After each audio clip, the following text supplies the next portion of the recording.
So I thought it would be nice to give you a quick demo of what I envision for this app.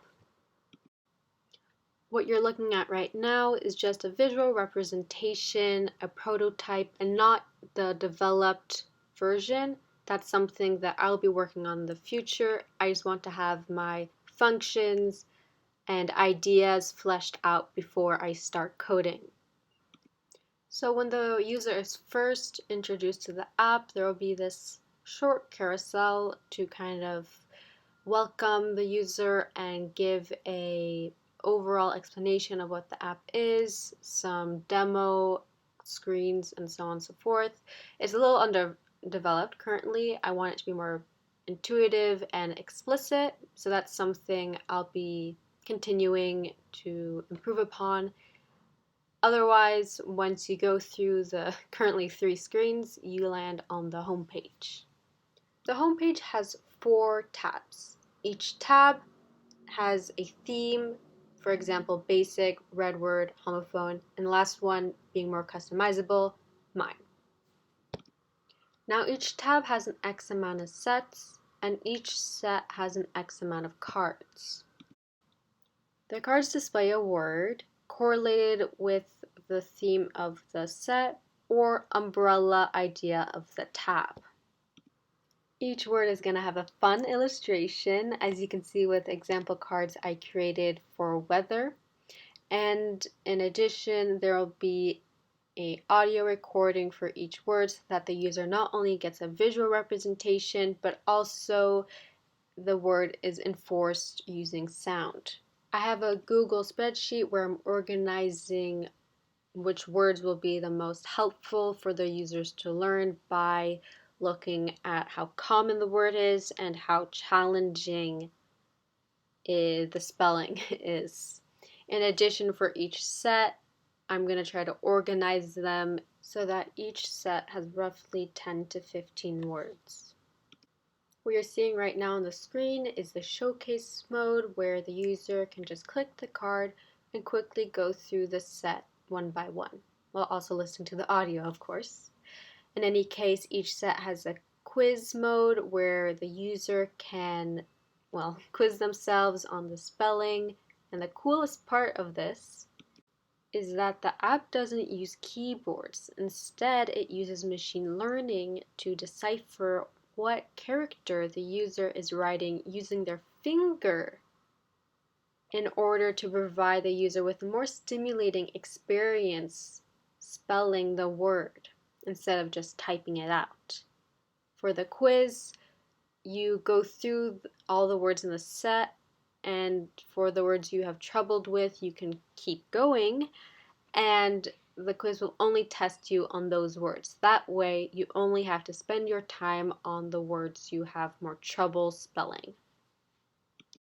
Now, after completing a quiz, I was thinking of giving the user some sort of award or badge in a way to gamify the app and making it more fun, which is what you can see with kind of the achievements where you'd be able to find all of your badges, yet that's something I've yet to flesh out.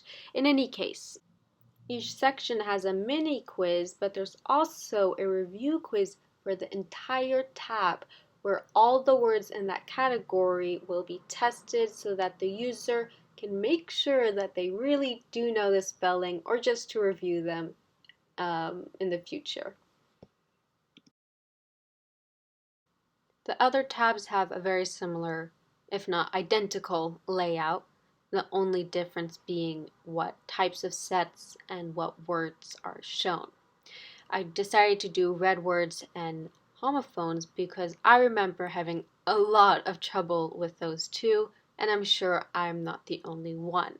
So that's something I wanted to delegate their own separate tabs just for those two categories that are really challenging. For the last tab, mine, which is a lot more customizable by the user, they can create their own words and their own sets that they personally have trouble with. In addition, each card pre-created by me has a start option for users that really like a certain drawing or a word they have a lot of trouble with, and they can save it in the My star set section. Now, one of my favorite parts is creating your own card. As you can see here, it's the same concept where you don't have a keyboard, but you get to write it out with your finger, and using, again, machine learning, the program will characterize the drawings. But to differentiate between typing with your finger and drawing, there's another tab, as you can see, with the paint splotches where you can draw the image however you want. Finally, there is the audio recording where you just record yourself saying the word, or also provide some examples and sentences where you can use that word. And finally, to save, you have a bunch of different categories that you can title however you want, and also to decide on whatever color you desire, of course sticking to the 4, and select the one you want, save it, and you will find that card relocated and saved in that set. Last element. To delete or share a word, just go to the 3 dots, select, click the ones that you want, and if you click a set, which is possible, it will just select all of the cards in that set, so that if you save it to your photo library, it will make the words or card PNG format, and from there you can text it, share it with whomever you want. So that's that, and thank you so much for watching this entire demo video. I'm very thankful, and I'm also really excited for this app. So I'd love to hear your feedback.